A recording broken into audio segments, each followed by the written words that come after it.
Bien, yo soy Álvaro Jaramillo Acosta, profesor de la institución educativa José Manuel Restrepo Vélez de Envigado. Voy a hacer el video en el área de filosofía con los estudiantes del grado 10.1. Estos estudiantes de 10.1 tienen una característica muy particular. Todos están en media técnica, estudian sistemas, gastronomía, agropecuaria, producción, logística. Se me escapa un par de medias técnicas, pero todos están en media técnica. En el grupo hay buena participación, de hecho está el personal institucional también aquí dentro del grupo de 10.1. Las edades están entre 15 años y 19 y viven en Envigado y en municipios cercanos a Envigado. Está Sabaneta, Itagüí y La Estrella.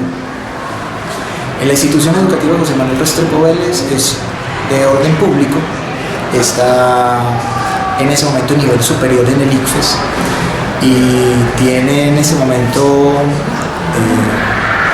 unos 1.600 estudiantes aproximadamente.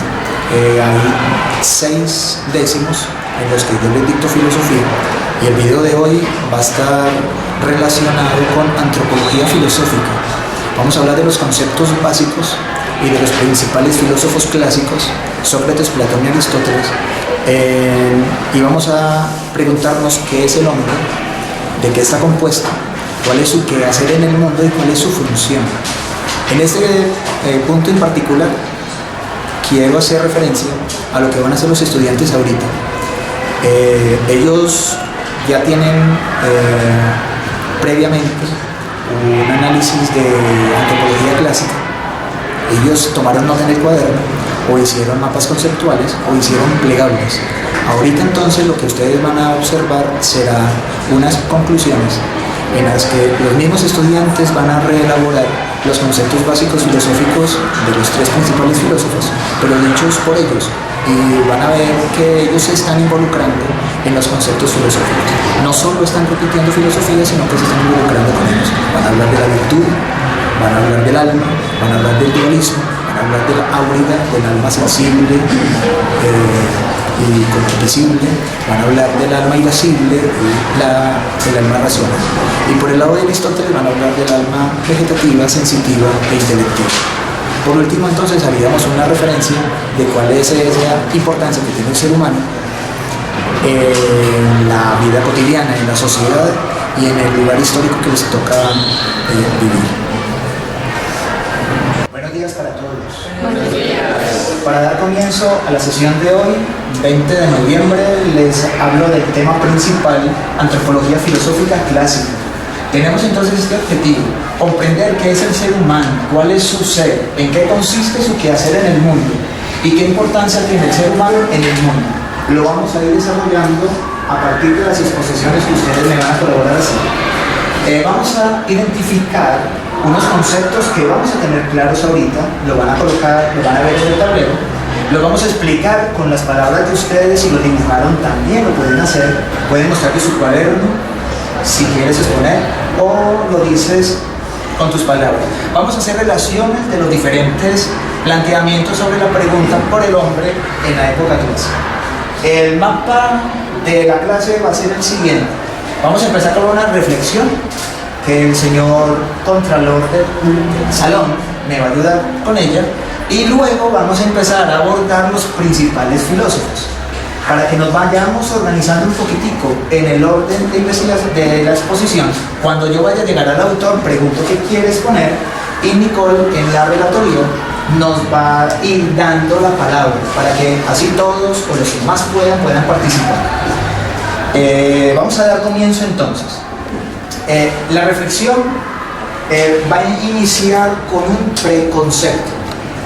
La primera pregunta que hubo en la filosofía en Grecia fue por el cosmos, y los filósofos se preguntaron por el arjé, elementos físicos de la naturaleza de la cual estaban que estaban compuestas todas las cosas. Resulta que la tierra, el agua, el aire y el fuego fueron el principio físico para explicar la realidad.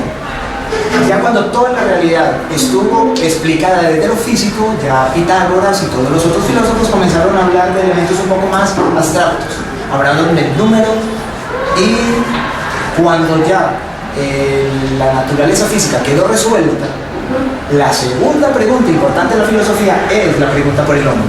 Entonces ahí es donde vamos a empezar la clase de hoy, o vamos a concluir. Caballero, tiene la palabra. Buenos días. Todo empezó en la antigua Grecia, la cuna de la sabiduría. El hombre se preguntó por quiénes somos, de dónde venimos, qué fin tenemos en la vida y por qué hacemos lo que hacemos. Yo traté de tomar la filosofía, como muestra en la portada este pequeño folleto. La filosofía se debe tomar más como la interpretación que cada persona le da al pensamiento que se tuvo.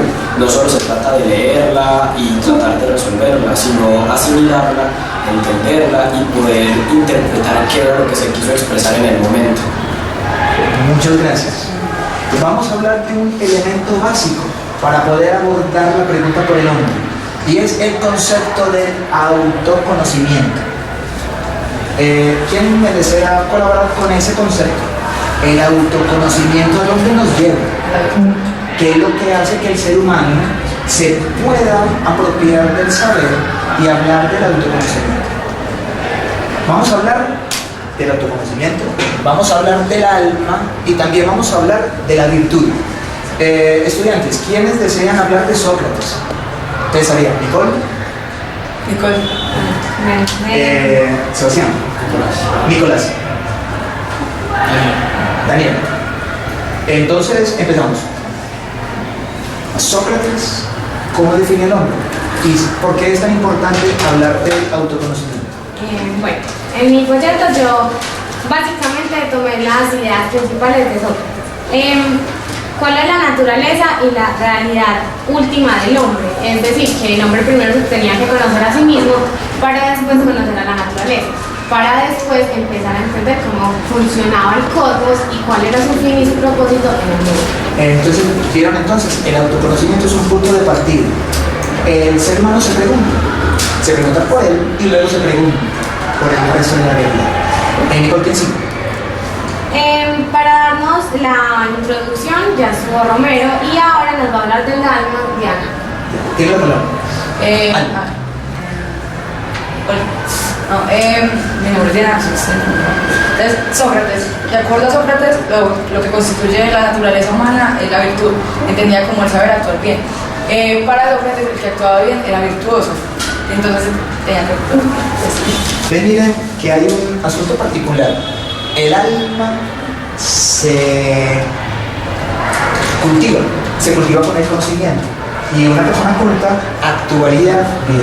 Bueno, él también dice que los seres humanos están constantemente en la búsqueda de recibir en el autoconocimiento, como lo explicó Don Romero. Gracias.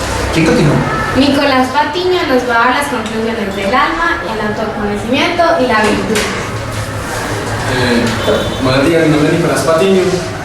Yo voy a juntar todo lo que hemos visto de Sócrates, pues el alma y el autoconocimiento. Entonces, lo que constituye nuestra naturaleza, según Sócrates, es la virtud, que está entendida como el saber actuar bien.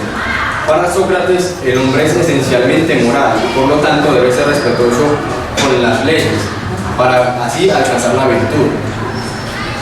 También afirma que la persona es una criatura en constante búsqueda de sí misma, que en todos los momentos de su existencia debe mantenerse bajo un autoexamen y así llegar al autoconocimiento.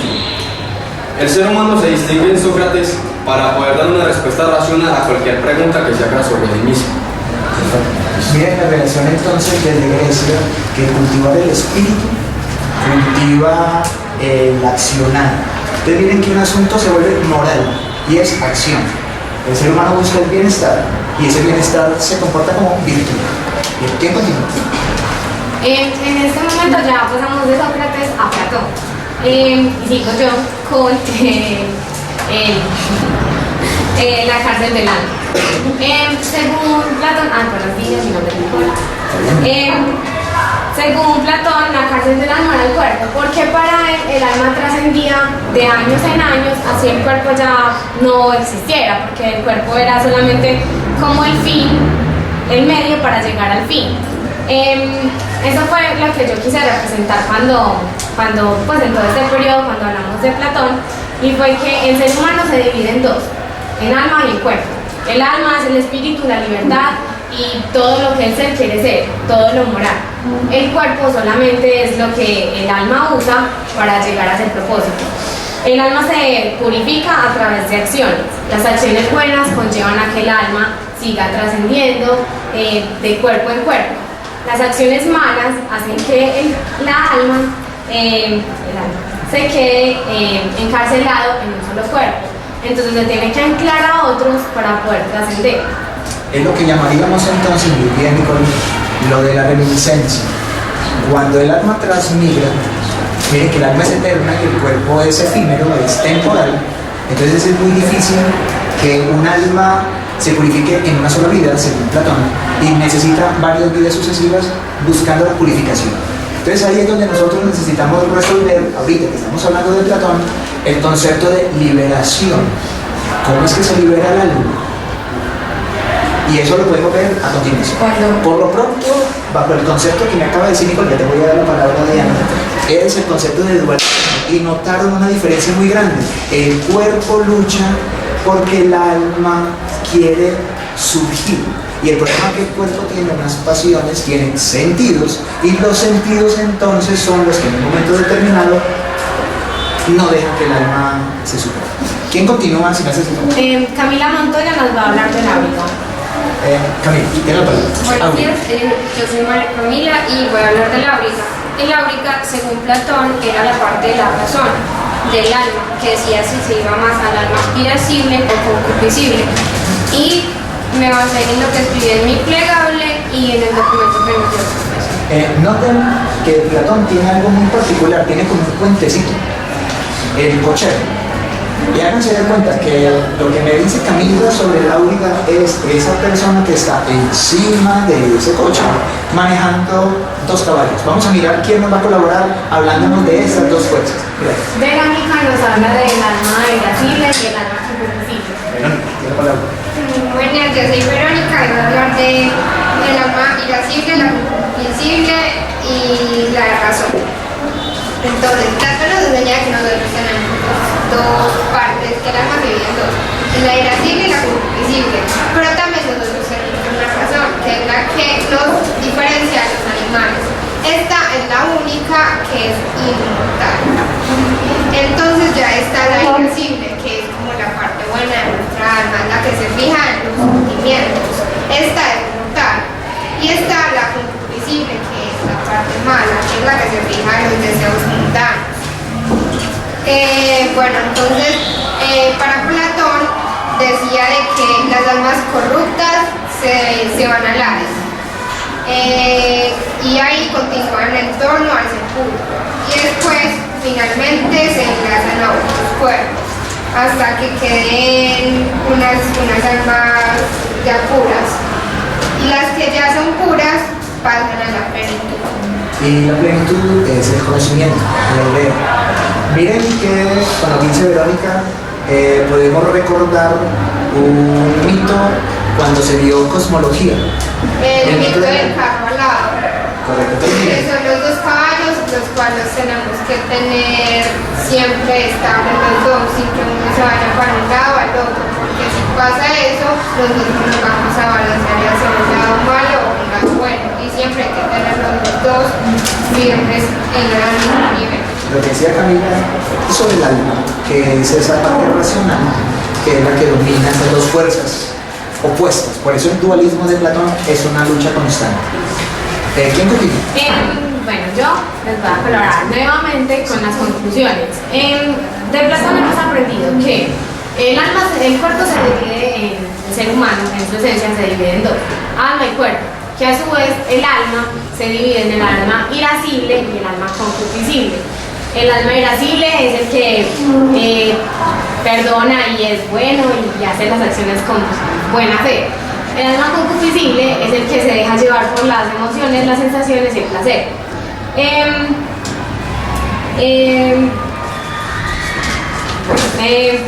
El alma trasciende a partir de las acciones.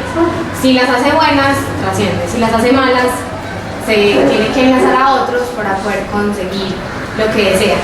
Voy a hacerles una alusión con respecto a esta última parte que Miguel también hizo referencia ahorita, y es esa manera como el alma trasciende o se libera o queda atada en el Hades. ¿Recuerdan el mito de la caverna? Unas personas amarradas, ocultas en un sitio por ahí abajo donde hay sombras. O sea, pero que nos libera de Esa es la idea. La manera para que estas almas que están atadas allá abajo en el Hades se liberen es por medio del conocimiento. O sea que cuando dicen ya bueno, están ingresando a otro cuerpo, es para conocer más y poder ser liberado de su ignorancia. Es un ascenso de la oscuridad a la sabiduría. El concepto de que me acabas de hablar de estar en un estado de ignorancia y luego superarlo es lo que nosotros cotidianamente consideramos con la palabra alumno.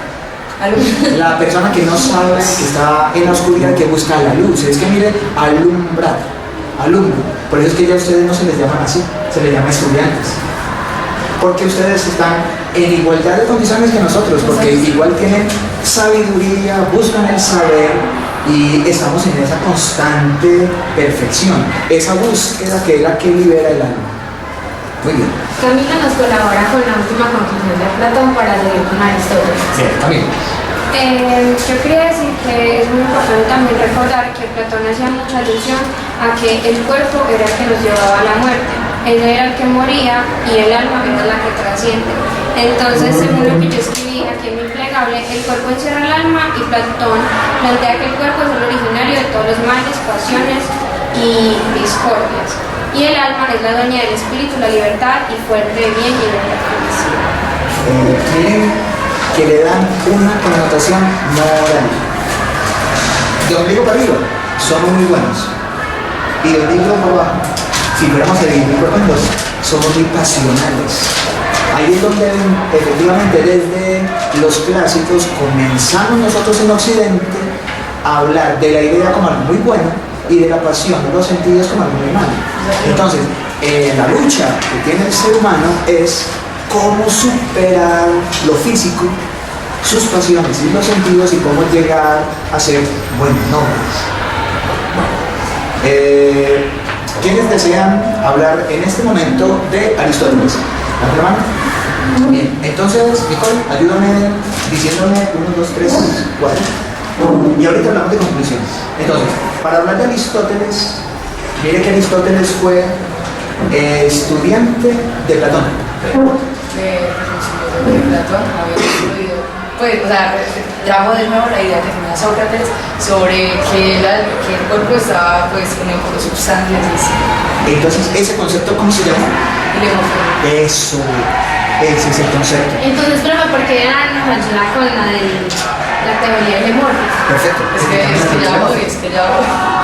Bueno, a ver, voy a explicar qué es lo que es la teoría. El homeomorfismo es aquella doctrina que afirma que todas las sustancias son un compuesto de dos coelementos distintos pero son inseparables. O sea, estamos hablando del cuerpo y del alma, pero estos son inseparables. Hablemos de materia y forma.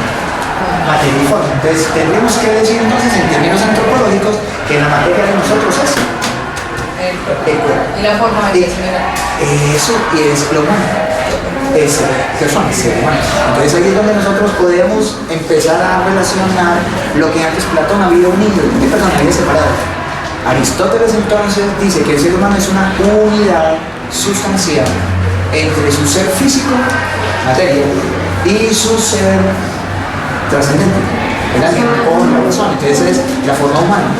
Entonces ahí es donde nosotros podríamos llegar a decir que con Aristóteles no se va a chocar entre la materialidad nuestra, lo físico nuestro, con nuestra capacidad racional. ¿Quién continúa, Nicole? Con el alma vegetativa nos va a ayudar Steven Brooks. Bien. Steven, tiene la palabra. Me llamo Steven y la alma vegetativa se encuentra en el hombre y en las plantas. esta nos da a conocer, pues, como se enseña en nuestras más básicas acciones, como la reproducción y la Alimentación. Son evoluciones naturales. Y miren que se empieza a hacer desde Grecia la relación del ser humano con la materialidad de los otros seres que tienen vida, no racional, pero sí tienen una vida porque promueven nuestra vida también. Entonces, estas funciones biológicas son parte de nosotros. Debemos empezar y cuidar nuestro cuerpo porque es esencialmente nosotros. Muy bien. ¿Quién sigue? Esteban Romero con el alma sensitiva. Esteban Romero es alma sensitiva. Aristóteles define el alma sensitiva como el alma que controla las sensaciones, los apetitos y los movimientos del cuerpo. Esta se encuentra presente en los animales y en el ser humano. Sensaciones como lo que percibimos: calor, frío, soledad, claustrofobia, acompañamiento. Apetitos no necesariamente se refiere a hambre, se refiere a deseo como tal, se refiere a querer algo. Movimiento se refiere a las acciones que desarrollamos, no solo el caminar, el movernos, sino el interactuar con algo y con alguien. Sí, señor. Somos seres en sociedad. Más allá de ser mamíferos, víteros, somos seres que tenemos pasivamente sentimientos y nos relacionamos en sociedad. Bien, y por último, para poder tener esa trilogía de almas de Aristóteles, el alma intelectiva o racional. Ese le corresponde a... Pero está compuesto por dos. Daniel Restrepo. Espérate, tiene dos intelectos. El intelecto agente y el intelecto paciente. Si quiere le explica uno y le explica el otro. Dame esos dos y luego tú me haces la pregunta. Sí. A ver. El alma racional es la que nos diferencia de los animales y las plantas y bueno, sí, en general de todos los seres vivos. El alma racional tiene dos intelectos, el intelecto agente y el intelecto paciente. El agente es el que se encarga de las cosas, como la... ¿Me voy tomando nota? Bueno, el intelecto agente es el intelecto que se encarga de lo que... Mira, el intelecto agente es lo social. Eso que nos une como seres humanos. Porque de todas maneras el ser humano tiene razón, pero se relaciona con los otros seres humanos que también tienen razón. Y es un asunto de convivencia. Ese es el intelecto agente que nos hace seres humanos. Y el intelecto paciente, El paciente sí. es el tuyo, que es la capacidad que tiene el ser humano para actuar, tener autonomía. Y es como la manera como se presenta también. Caballero, tiene la palabra.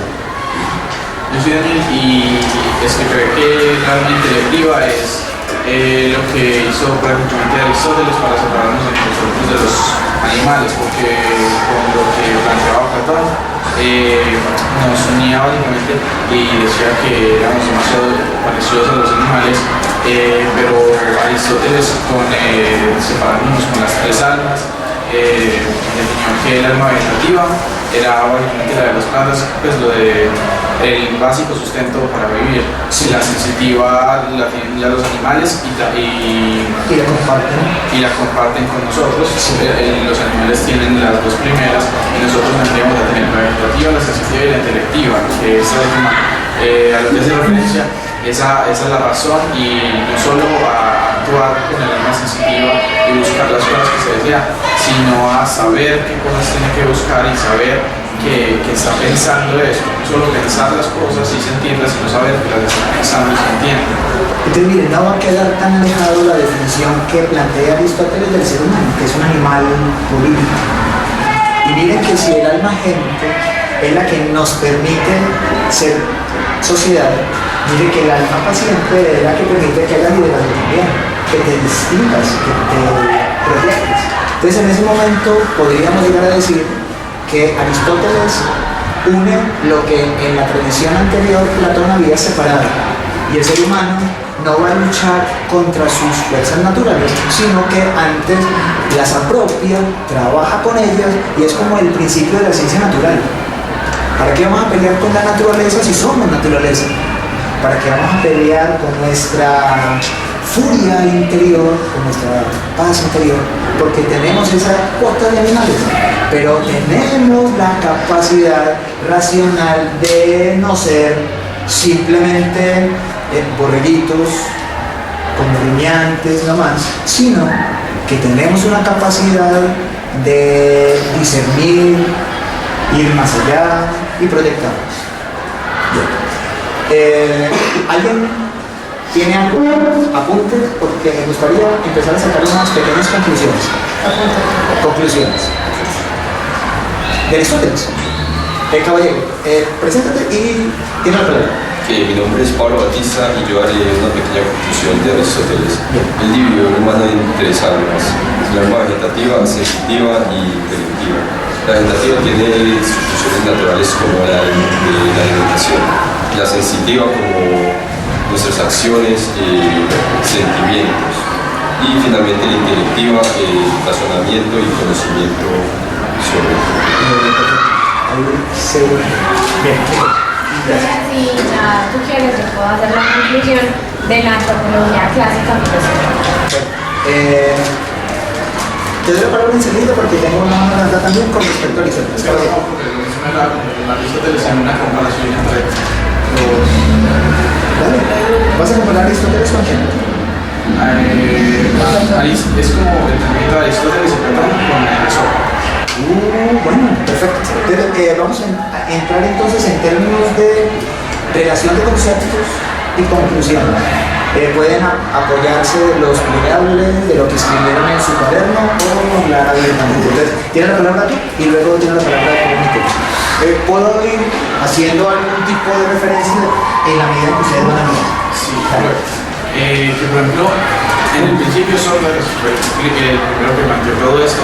Él decía que el cuerpo y el alma eran solamente sustancias que hacían al ser humano, ¿cierto? Entonces, pues lo que dice ahí es que si uno falla, ya no existe el ser humano. Entonces, el ser humano no puede ser ni con alma, ni sin alma, ni sin cuerpo. Entonces, si el cuerpo se muere, si el cuerpo es mortal, el alma también es mortal y se muere también, pues tiene fin. Pero ya Platón y Aristóteles es como que el alma trasciende, pero uno de ellos dice que el alma siempre va a trascender hasta que llegue a la búsqueda, por una búsqueda, hasta que llegue a lo que quiere, que es trascender con el conocimiento y llegar a la plenitud, ¿cierto? Entonces, que cuando el alma pasa del cuerpo, tiene la reminiscencia, que sería más o menos los recuerdos que tuvo de su vida pasada. Porque Aristóteles dice que los recuerdos que el alma ya vivió en otro cuerpo no se pierden, sino que el alma sigue acumulando todo lo que ha aprendido durante todas sus vidas para poder trascender. Ahí voy a hacer una pequeña aclaración. Mira, Platón dice que el ser humano recuerda durante toda su vida. Es como una reminiscencia. Bien, y el concepto poderoso. Pero Aristóteles nos dice que nosotros nacemos nuevecitos, como una tabula rasa. O sea, nosotros llegamos a nuestra existencia y empezamos con Aristóteles. Entonces tu vida comienza y tus preguntas y tus referencias y tus logros se hacen por esa cultura. Y siempre esa creatividad hace que el ser humano con Aristóteles parta de cero. Entonces noten cómo se pueden hacer diferencias. Mientras que Platón tiene ese concepto de transmigración para recordar y buscar la perfección.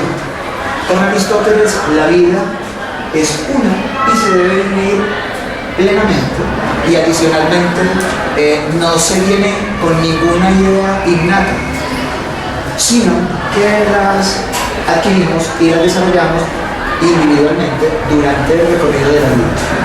Les voy a hacer una pregunta para que comiencen a pensar y luego les doy la palabra a los otros dos estudiantes para que ustedes la vayan pensando. Si la filosofía no es solo repetir lo que dijeron los filósofos antiguos, sino involucrarnos nosotros ahí. ¿Ustedes cómo se ven identificados con el concepto de Sócrates, del alma como virtud? ¿Cómo se ven ustedes identificados con el concepto de Platón, que el alma y el cuerpo están en constante lucha? ¿Ustedes se ven en esa misma situación? O, por el contrario, ustedes se ven más relacionados con el concepto de Aristóteles. Porque miren qué tan particular. No podríamos llegar a sacar la conclusión de que uno es mejor que el otro, pero sí tendríamos que decir que cada uno de ellos daría la posibilidad a que nosotros vivamos la vida de una manera diferente. ¿Sí o no? Con Sócrates, mira que esa pregunta del autoconocimiento y la búsqueda del conocimiento de nuestro entorno te hace virtuoso. Miren que con Platón es muy complicado. Vos estás en tu vida y decís, ¿me meto por aquí? O me meto por aquí, porque la angustia es muy grande, porque siempre tenemos dualidades. Digo sí, digo que no, me voy para la derecha, me voy para la izquierda, lo hago, no lo hago. Siempre esas dos vocecitas. ¿Quién de ustedes ha visto así? Entonces, me gustaría ahorita en la conclusión que me muestren en un dibujo si lo estás haciendo, que me muestren en el plegable que lo hizo o en su concepto que escribió del cuaderno. ¿Cómo te identificas tú? Tú eres más platónico, eres más aristotélico, pero no como para decir ¿qué tiene que ver la filosofía conmigo? Sino yo que tengo que ver con ellos. Porque si no, seguro, eso pasa. Entran palabras, salen palabras y aquí no quedó. Y resulta que el objetivo de la filosofía es que te involucre. Luego, en el tema que viene, que corresponderá a antropología medieval, se van a dar cuenta cómo la fe judeocristiana traduce a Platón y va a traducir a Aristóteles. Y Occidente, incluso nosotros, con esa tradición española del descubrimiento y la conquista, somos muy platónicos y somos muy aristotélicos, absolutamente. Y tiene ese tinte moral de fe. Entonces, esa es la pregunta que les digo. ¿Ustedes cómo se involucraron? ¿Qué aprendieron? Y ahorita les doy la palabra. Por lo pronto, ¿sigues con? Pero yo le puedo contestar la pregunta que tengo. Claro. Yo me identifico más con la teoría platónica porque desde el punto de vista pues, religioso, católico, que es mi religión, me identifico más con esto porque siempre nos enseñan que debemos hacer el bien, no mirar qué, ni siquiera mirar cuándo, y si nosotros estamos peor, sino siempre hacer el bien a los demás. Y eso nos va a traer el bien a nosotros. Entonces lo que tú das es lo que recibes, lo que tú piensas es lo que sabes. Y eso es lo como es mejor la teoría platónica a mi parecer, la que más como que se encuentra conmigo. En cuanto a la teoría aristotélica, sí me parece más lógica, más racional, porque es muy difícil una comparación con un animal que lo único que hace o por lo único que se deja llevar es por el instinto. Entonces, sí, en muchas ocasiones nosotros somos así, nos dejamos llevar más por la alma sensitiva que por la intelectiva. Pero a final de cuentas siempre tenemos como una vocecita que nos expresa, nos ayuda a tomar decisiones buenas o malas, que al final de cuentas se van a llevar también a la teoría de Platón. Gracias. ¿Tiene la palabra? Yo. Entonces, Diana y luego tú. Tiene la palabra. Entonces, yo quería retomar lo que dice Yo quería retomar lo que dice Daniel estaba pues hablando de Aristóteles y Platón contra Sócrates, pero la verdad si lo piensas mejor es más bien Sócrates y Aristóteles contra Platón, porque la teoría de los dos es muy parecida. Lo que trató de hacer Aristóteles fue retomar lo que estaba trayendo Sócrates. Miren qué tan particular ustedes se están dando cuenta de algo. Miren, cuando en la sociedad nosotros vemos que solo hay dos versiones o dos visiones o dos posibilidades, se reproduce la teoría de Platón. Dígame sí o no, pero no hay bemoles, no hay crisis. En cambio, cuando nosotros empezamos a hablar de las posibles acciones virtuosas que puede hacer como efecto el conocimiento con Sócrates o esa unidad sustancial entre lo que somos vegetativamente, animalmente, humano, pero también espiritualmente. Aristóteles, cuando nos habla de que somos seres políticos, o sea, tenemos un espacio, tenemos una función, esa función y ese espacio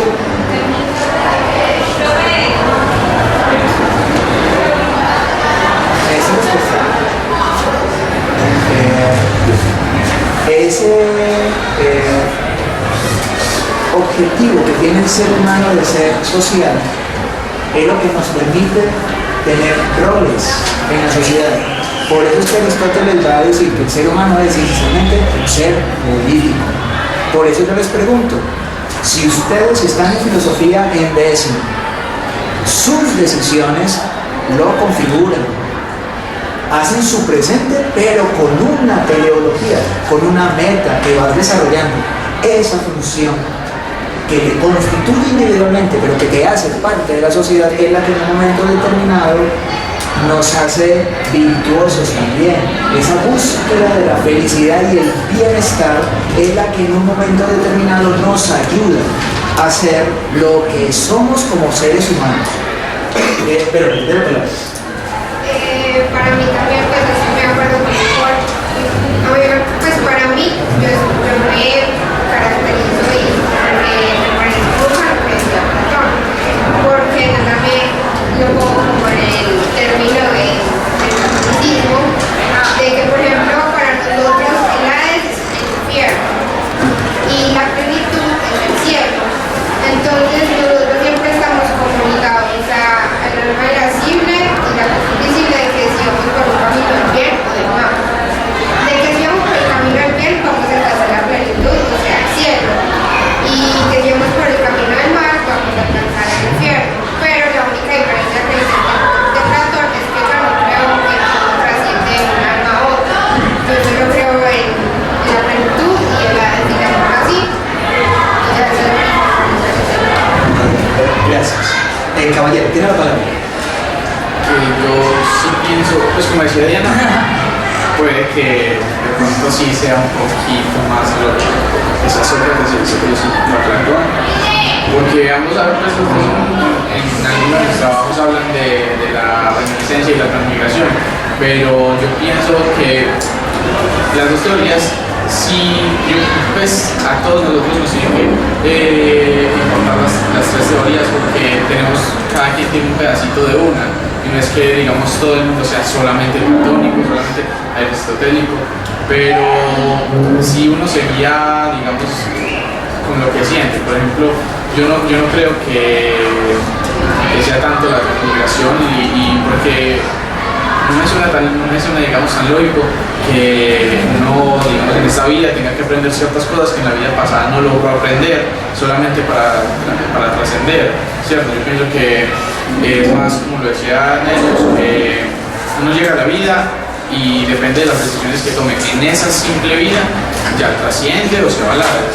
Pero en esta misma vida no es que, digamos, todo lo que haya vivido en todas sus otras vidas se acumule y al final. Porque si no, sería un círculo vicioso y nos estaríamos limpios, porque uno en todas las vidas actúa mal y actuaría bien. Uno no siempre puede ser una persona de bien y una persona mal, pero luego uno lo sacan de quicio y uno es una mala persona. Igual, uno pudo haber aprendido muchas cosas lógicas en otras vidas y que en esta vida cometió un error. Entonces no es algo que trasciende. El conocimiento de vidas anteriores no trasciende. Solamente trasciende el conocimiento pues, que adquieres en esta vida. O sea, y cuando se acaba esta vida, en esta vida o no, lo ayuda a cuando se acaba esta vida, tu conocimiento se quedó en esta vida.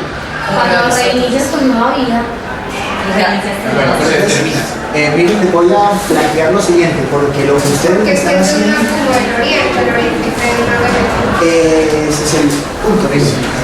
Nosotros tenemos una tradición que es occidental, que viene de nuestro descubrimiento, mal llamado descubrimiento de América, hasta nuestros días, porque la tradición intelectual fue griega. A nosotros nos trajeron esa influencia platónica y aristotélica, pero traducida. Y es lo que ustedes han ido expresando. Entonces, cabe anotar de dónde salieron los conceptos de los que ustedes están planteando. Miren, el tema de la época clásica se une con el tema de antropología medieval. Y es muy particular porque es como un segundo piso. Y es, en este momento, dar como un preconcepto para la tarea que sigue, para la clase que sigue. Y correspondería en antropología medieval. Miren qué tan particular. Platón dividió el mundo en dos. Y un estudioso medieval que fue San Agustín va a traducir el dualismo platónico, pero con ese tinte religioso. Muy bien. Y esa religión no va a ser desconocida para nosotros, porque va a ser la religión judeo-cristiana. La religión judeo-cristiana es la que va a permear la colonización de las Américas. Entonces, por eso a nosotros no se nos hace difícil traducir que el alma es buena, entonces que el alma va a estar relacionada ya no solo con la razón humana, sino con el concepto de logos. ¿Recuerdan cuando estaban en la época de principios de filosofía, cuando se hablaba de la palabra crea? Por eso es que es tan importante cuando se relacionan conceptos y el alma va a ser logos, el logos va a ser palabra y todo es muy bueno, perfecto. Entonces, ¿a quién le van a acuñar estas superideas? A Dios. Y lo van a colocar arriba, en un pedestal. Y todo en la época medieval, partiendo de San Agustín, va a colocar todas esas ideas grandes, nobles, inmensas y perfectas con un ser creador. Entonces, lo que al principio había sido logos y fue material, en la época medieval el logos va a ser sabiduría. Y la sabiduría identificaba con una palabra. Y la palabra crea. Entonces, tan fácil como Dios creador pensar en algo, eso que pensó se hace. Entonces, ese principio nominalista en el que el nombrar crea el objeto es el principio en el que desde la época medieval van a colocar en un lugar poderoso a la razón, pero no nuestra razón, es una razón superior, y ese ser superior nos va a crear a nosotros. Dale mi comentario. Pero a mí me parece que la filosofía es demasiado impredecible y hasta contradictoria, porque la filosofía se creó como el principio de todo, para el cuestionamiento humano. Todas las preguntas y todas las necesidades que tenían ser de saber por qué, cómo, cuándo, dónde, todo eso se creó por la filosofía. Y la filosofía en un punto nos lleva a creer en Dios y en otro punto nos lleva a devolvernos a la filosofía de que no es un Dios superior, sino que somos nosotros. Miren qué tan particular. ¿Cómo se llamaron los filósofos medievales? Padres de la iglesia. Los llamaron santos. Entonces la filosofía cambió de nombre. Se llamó teología. Cuando la filosofía cambió de nombre, entonces ya no va a ser la explicación racional de la realidad, sino la explicación de Dios creador. Entonces, la naturaleza, ¿de qué me va a hablar? Del creador. Vamos a hablar del ser humano. Entonces van a ser criaturas de Dios, a imagen y semejanza de Dios. No van a ser animales, no va a ser solo materia, no van a ser solo sentidos, no. van a ser seres que el cuerpo es noble y el cuerpo es bello y el cuerpo es bueno, pero debe ser domesticado, como aplacado, porque si no comienza el cuerpo a tener la misma connotación que tuvo con Platón, hacer la cárcel del alma. Entonces, ¿qué va a decir San Agustín? Miren, vivimos en la tierra, vivimos en una ciudad terrenal. ¿Y a dónde tenderíamos? Al cielo. Miren que es un premio. ¿Y con quién? ¿Y con quién? Con la idea, con la sabiduría, con el logos perfecto, Dios. Noten que para los medievales el ciclo de la vida es perfecto. Nacemos de Dios y a Dios volvemos.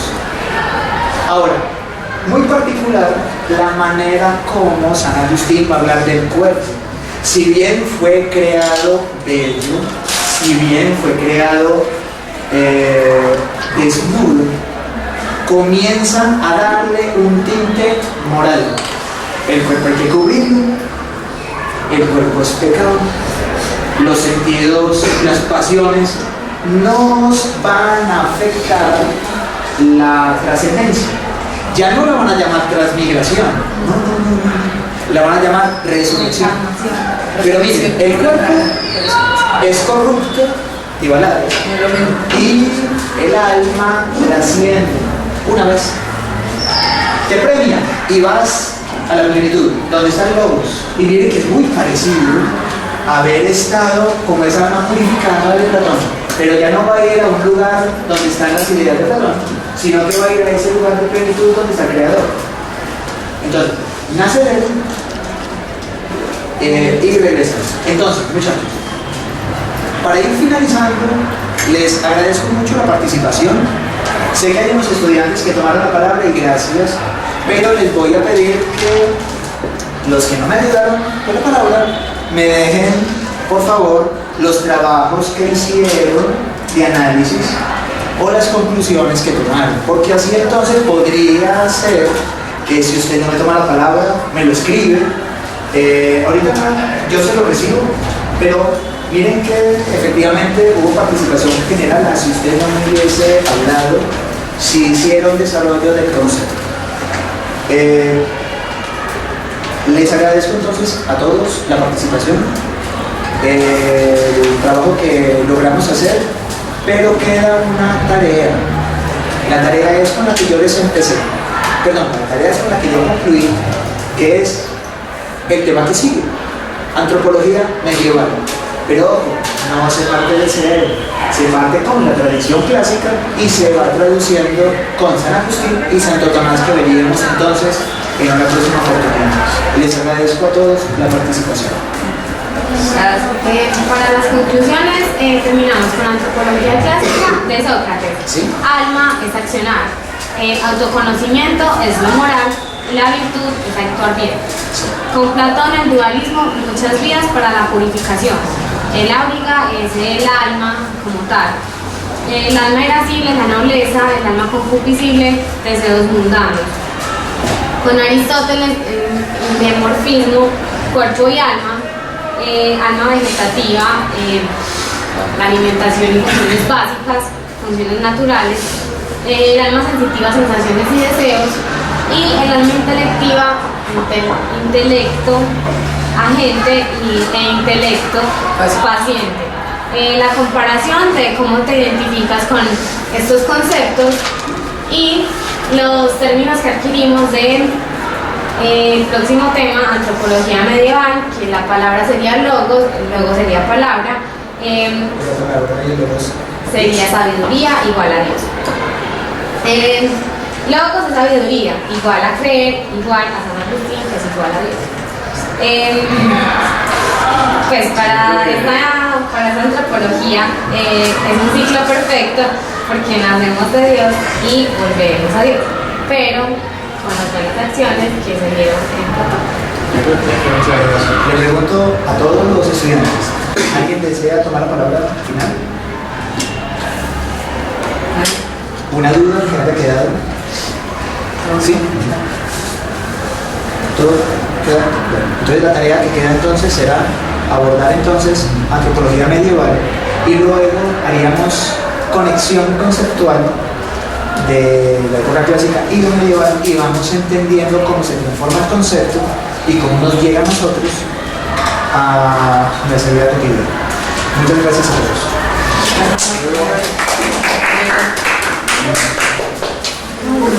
Bueno, a continuación vamos a sacar unas conclusiones después de la clase que acabamos de ver. Primero voy a hablar un poco de la metodología. Después del estudio de la maestría que estoy haciendo sobre ambientes educativos y procesos de pensamiento, hemos estudiado a Sensevic y a Rickerman. Eso es como con la línea de clínica didáctica. Sensevic hace referencia a 3 elementos básicos en esta relación de educación entre los estudiantes y los profesores. Lo cronogenético, que tiene que ver con los tiempos de clase. Introducción, desarrollo, conclusión, con unos tiempos que permitan desarrollar cada una de las 3 fases. Lo topogenético, que tiene que ver con la caracterización de los distintos tipos de estudiantes que tenemos nosotros en el salón o incluso de las características que tenemos los profesores, que cada uno tiene actitudes y habilidades diferentes. Y por último estarían hablando de lo mesogenético, que tiene que ver con el concepto, lo que se estaría explicando en clase como la epistemología básica del área. Eso es básico a la hora de planear, porque uno debe planear para los 3 espacios, y lo mismo la clase también está dividida en 3 momentos. Un momento de introducción, como lo vieron ustedes, el tema se relaciona con lo que se va a desarrollar en clase. Luego hay una parte en la que normalmente yo hago referencia a los preconceptos y a los temas vistos y luego doy como la antesala de lo que se va a desarrollar en clase. Y por último, en ayuda de los estudiantes, hacemos las conclusiones y por último dejamos una tarea o la visión para dónde es que se va a seguir la clase.